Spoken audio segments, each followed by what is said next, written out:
நான்காவது வழி என்ன அப்படின்னா, ஒருவர் பயன்படுத்தும் வார்த்தைகள் அவர்களின் மனநிலை மற்றும் கண்ணோட்டத்தை பிரதிபலிக்கும்.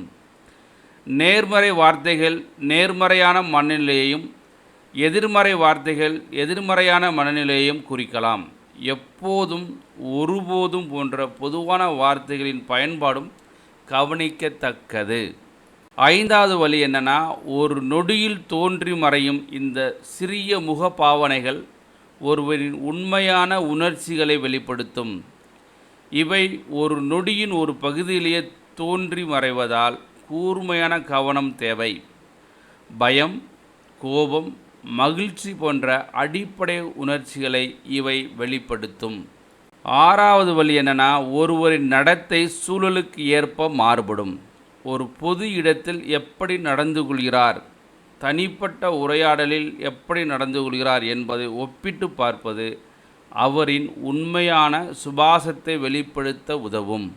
ஏழாவது வழி என்ன அப்படின்னா, சரியான கேள்விகளை கேட்பது ஒருவரை பேச தூண்டும். அவர்கள் பதிலளிக்கும் விதத்தையும் அப்போது வெளிப்படும் உடல் மொழியையும் கவனிப்பது அவர்கள் எண்ணங்களை புரிந்து கொள்ள உதவும். எட்டாவது வழி என்ன அப்படின்னா, ஒருவர் நம்பிக்கையுடன் இருக்கும்போது நேராக நிற்பது, நேரடியான கண் பார்வை, தெளிவான குரல் போன்றவை தென்படும். பாதுகாப்பின்மையுடன் இருக்கும்போது தோள்களை குனிவது, கண்களை தவிர்ப்பது, குரல் தணிவது போன்றவை வெளிப்படும்.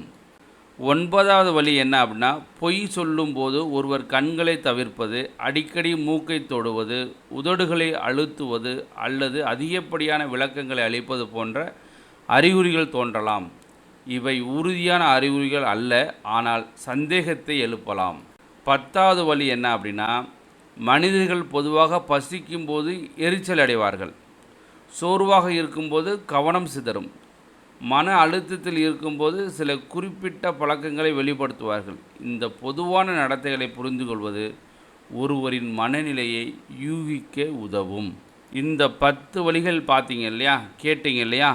இந்த குறிப்புகள் மூலம் நீங்கள் மற்றவர்களுடன் சிறந்த முறையில் தொடர்பு கொள்ளவும் அவர்களின் தேவைகளை உணர்வுகளையும் நன்கு புரிந்து கொள்ள முடியும். இதுதான் மனிதர்களின் மனதை புரிந்து கொள்ள 10 வழிகள். நன்றி நண்பர்களே. இந்த வீடியோ பிடிச்சிருந்தால் லைக் பண்ணுங்கள், ஷேர் பண்ணுங்கள், மறந்துடாமல் நம்ம சேனலை சப்ஸ்கிரைப் பண்ணுங்கள். நன்றி, வணக்கம்.